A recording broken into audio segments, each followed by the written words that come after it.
I would think it was about the March time. I started suffering with shin splints, which didn't start off too bad early, and then I'd maybe rest a couple of days from training, and the doctor, because usually with shin splints, you can rest and it'll go away.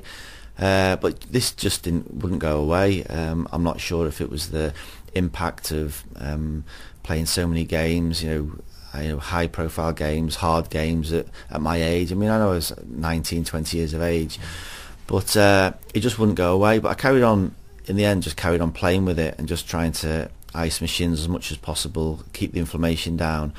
And then I played the FA Cup final against Sunderland, and then joined up with England after that. And Graham Taylor had obviously known that I'd been struggling for maybe possibly 2 months with this injury.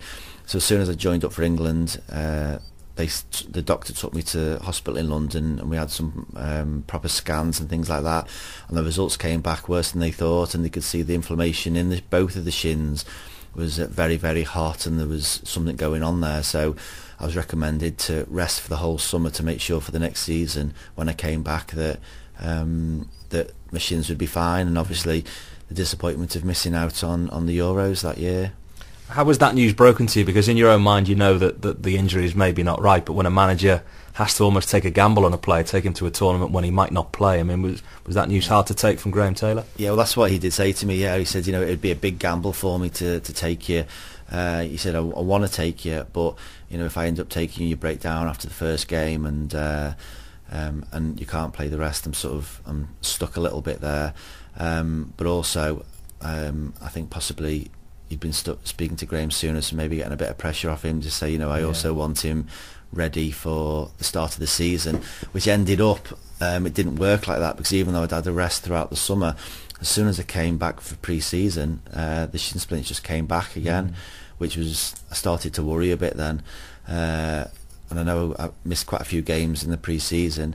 I think it was about the September, October of that year then, of that season, that I ended up having an operation, which no one had really had an operation for shin splints before. So again, they were gambling on it, but the surgeon seemed to think, had a good idea of what to do. So they cut the shins open, give them a good scrape, as he put it, got all the dirt out and that. And then, to be honest, then feeling it a little bit after that, but then it just completely disappeared, and touch wood, never had it again. It just completely disappeared. So the operation was a success. You were responsible in probably that year for the most popular injury amongst Park players as well, because nobody had ever heard of shin splints before you had them, and then all of a sudden every kid who played since he was 11 was suffering with them as well. Later on it was the metatarsal. That's right. I know, I must admit, since then, I mean, I think after me as well, Andy Cole had a similar thing, and the club doctor at Liverpool said that Manchester United had rang the doctor there and said, what do you do? Because as you say, I think it was more, I'd had it at Crewe, but I think quite a few players had it at Crewe. I think as you're growing up, shin splints is quite common, and even in tennis players you hear of it. But usually a bit of rest and anti-inflammatory and it goes away. Mine obviously didn't go away, and I think Andy Cole's didn't go away either, and he ended up having the same operation as me. It took a while to cure, and then you had an appendix problem as well. You must have been scratching your head then thinking, when's this going to end? Yeah, again, I mean, I was playing for England, and I could just remember, out the blue, just before 10 minutes before half time, I had a pain in my stomach that was literally crippling me at Wembley, and I just did not know what it was. So I could even see the manager, because obviously I was running around the pitch, but then literally bending down holding my stomach, and I did not have a clue, but I was in absolute agony. And I came in at half time and said to the doctor, I don't know what this is. So they brought me off and replaced me.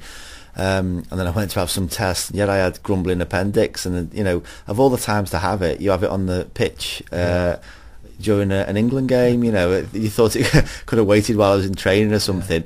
So I ended up having to have my appendix out and get rid of that. That's another one of the operations. Every time I went with England, Terry Venables was great, and I loved working with him, and I could see that he liked me as well, and just, I had a fractured back, which I didn't know for 8 months, but I knew there was something wrong with my back, and I'd had a scan on it, and nothing had showed up.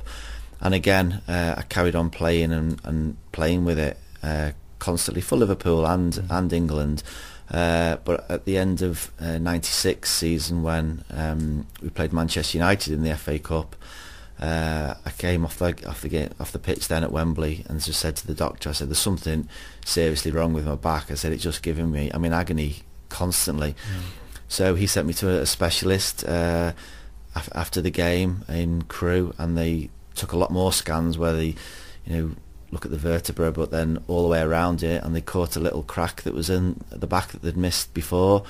So again, it was one of them. I mean, Teddy Venables was looking up to take me to the Euros, and I had to ring him and say, I've got to rest for between 4 and 6 months. So I mean, luck was never on my side with injuries like that. But again, as we said earlier, the injuries are always a bad part of any footballer.